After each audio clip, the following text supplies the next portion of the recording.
sudah selesai berdoa, hari ini kita absen terlebih dahulu ya. Nur Arisa Febrianti, Safa Hifa, Wikrama, Maria Dewi, Nesya, Andika, Kanza Madamida, semuanya hadir ya hari ini nak? Alhamdulillah hadir. Nah anak-anak ibu, kemarin pada pembelajaran sebelumnya kita udah belajar tentang pidato ya nak, bagaimana pidato tersebut, apa itu pidato. Nah hari ini kita akan melanjutkan pembelajaran kita tentang membaca naskah pidato atau tentang bagaimana kita berpidato.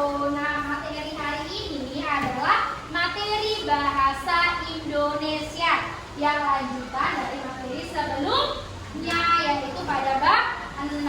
Sebelum itu, Ibu akan menjelaskan dulu tujuan pembelajaran kita hari ini. Tujuan pembelajaran kita hari ini adalah yang pertama, kalian mengetahui apa itu teks pidato atau naskah pidato. Yang kedua, kalian dapat membuat naskah pidato sederhana. Selanjutnya, yang ketiga adalah kalian mampu berpidato di depan kelas dengan cara yang sederhana. Baik, begitu ya. Baiklah anak-anak ibu, sebelum itu siapa yang masih ingat kemarin kita belajar tentang apa? Surat resmi dan juga surat pribadi. Nah, untuk melanjutkan pembelajaran hari ini, kita akan langsung belajar tentang apa itu naskah pidato, bagaimana cara membacanya, dan apa yang membedakan naskah pidato dengan naskah-naskah lainnya. Baiklah, hari ini kita akan masuk ke materi pembelajaran kita, di mana sebelumnya kita sudah belajar apa itu pidato, bagaimana teks pidato yang baik dan benar. Nah, hari ini kita akan melanjutkan pembelajaran kita mengenai bagaimana cara berpidato yang benar, apa-apa aja yang ada dalam struktur pidato. Baiklah anak-anak ibu, kita akan masuk ke materi hari ini, yaitu naskah pidato. Semuanya lihat ke layar ya nak, di layar, dan silakan buka bukunya. Buka buku tulisnya masing-masing, ayo.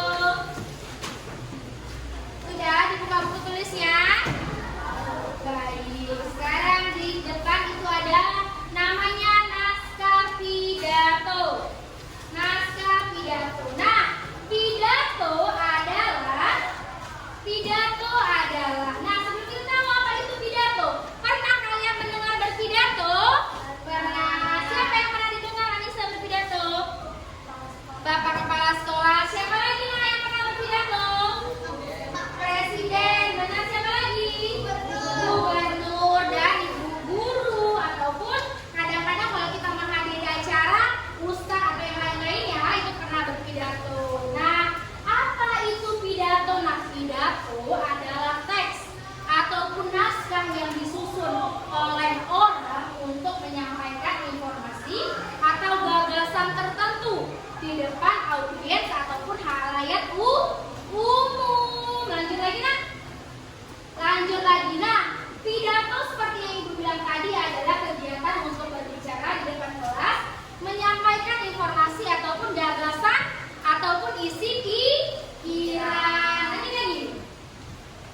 Nah, seperti ibu bilang tadi, sebelum kita membuat teks pidato, ada struktur yang harus kita ketahui dulu.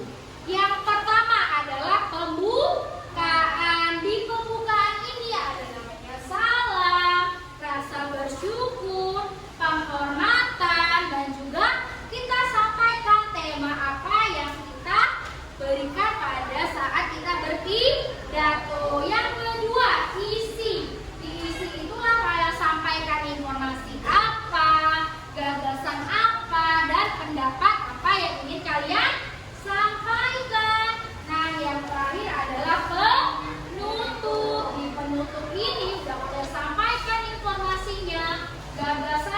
pendapatnya, lalu kalian simpulkanlah di penutup tersebut. Apa isi pidato kalian, saran apa untuk pidatonya, dan juga salah penutup. Nah, tadi setelah kita mempelajari apa itu struktur pidato, apa itu naskah pidato, sekarang pidato biasanya menyampaikan pesan kepada para pendengarnya. Tentunya memerlukan keterampilan bicara yang baik dan benar agar orang tahu apa yang kita sampaikan. Pidatonya, intonasinya itu harus jelas, lafalnya harus jelas, supaya kalau menyampaikan pidato itu harus jelas dan juga benar. Lanjut lagi. Nah, seperti yang ibu bilang tadi, unsur-unsur yang harus diperhatikan. Yang pertama, saat berpidato, volume suara harus besar. Karena biasanya pidato itu dia di depan halayak ataupun audiens yang banyak.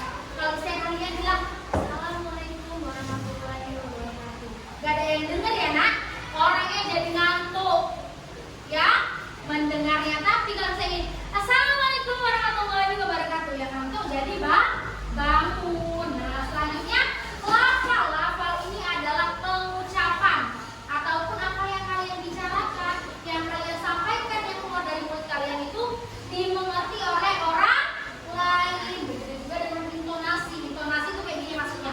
Assalamualaikum warahmatullahi wabarakatuh. Nah, itu intonasinya harus jelas. Kalau intonasinya bergelombang, intonasinya bagus, maka orang akan mudah memahami pidato apa yang kita sampaikan, menarik pidato tadi. Selanjutnya adalah ekspresi wajah. Saya kalian dalam bilang para hadirin yang berbahagia, tapi muka kalian sedih. Berarti itu tidak menggambarkan isi pidato yang kalian sampaikan. Lanjut lagi. Nah, perhatikan, silakan nak perhatikan bukunya pidato halaman 128. Sudah dibuka bukunya halaman 128. Baik, setelah 128 itu adalah teks pidato ya nak. Di 128 itu contoh teks pidato. Di situ adalah contoh teks pidato kepala sekolah untuk di acara sekolah. Di situ ada strukturnya, ada pendahuluan, isi, dan juga penutup. Selanjutnya, adakah yang ingin ditanyakan tentang pidato? Tidak? Paham? Apa tadinya struktur pidato yang pertama? Siapa yang tahu? Salam pembuka. Apa lagi? Struktur pidato. Ada isi. Apa lagi nak? Penutup. Pintar. Jadi struktur pidato ada pendahuluan, isi, dan juga penutup. Baiklah, untuk memperkuat kegiatan kita hari ini atau materi kita hari ini, selanjutnya. Nah, tugas kalian adalah membaca naskah pidato halaman 128 tadi, kemudian diskusikan dengan teman sekelompoknya ataupun teman sekampungnya aja ya. Mengerti? Ngerti ya tugasnya yang ingin ditanyakan? Oke, silakan ya. Ini nanti yang KPI-nya sekalian dikerjain ya.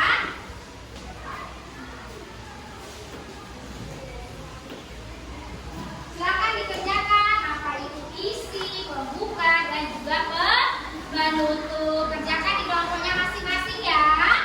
Paham tugasnya? Ngerti? Ngerti. Oke, silakan dikerjakan dengan baik dan benar. Assalamualaikum warahmatullahi wabarakatuh. Jadi hari ini saya akan mempresentasikan hasil diskusi saya tentang kerangka teks pidato. Pembukaan 1. Salam. Assalamualaikum. 2. Ucapan hormat kepada hadirin yang hadir atau audiens. 3. Ucapan puji syukur. 4. Tema Hari Pendidikan Nasional. Isi. 1. Alasan tanggal 2 Mei ditetapkan Hari Pendidikan Nasional. 2. Manfaat Hari Pendidikan Nasional. 3. Sikap-sikap yang harus dilakukan oleh pelajar. Penutup. 1. Kesimpulan. Perlunya kemampuan dan tekad dalam hati untuk meningkatkan cara belajar yang baik. 2. Harapan. Dapat belajar dengan sungguh-sungguh sesuai yang diharapkan dapat terwujud.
mengisi, membuka, dan juga menutup. Dan juga dalam menyampaikan pidato, kita harus punya intonasi yang jelas, lafal yang jelas, ekspresi wajah yang baik. Mengerti ya untuk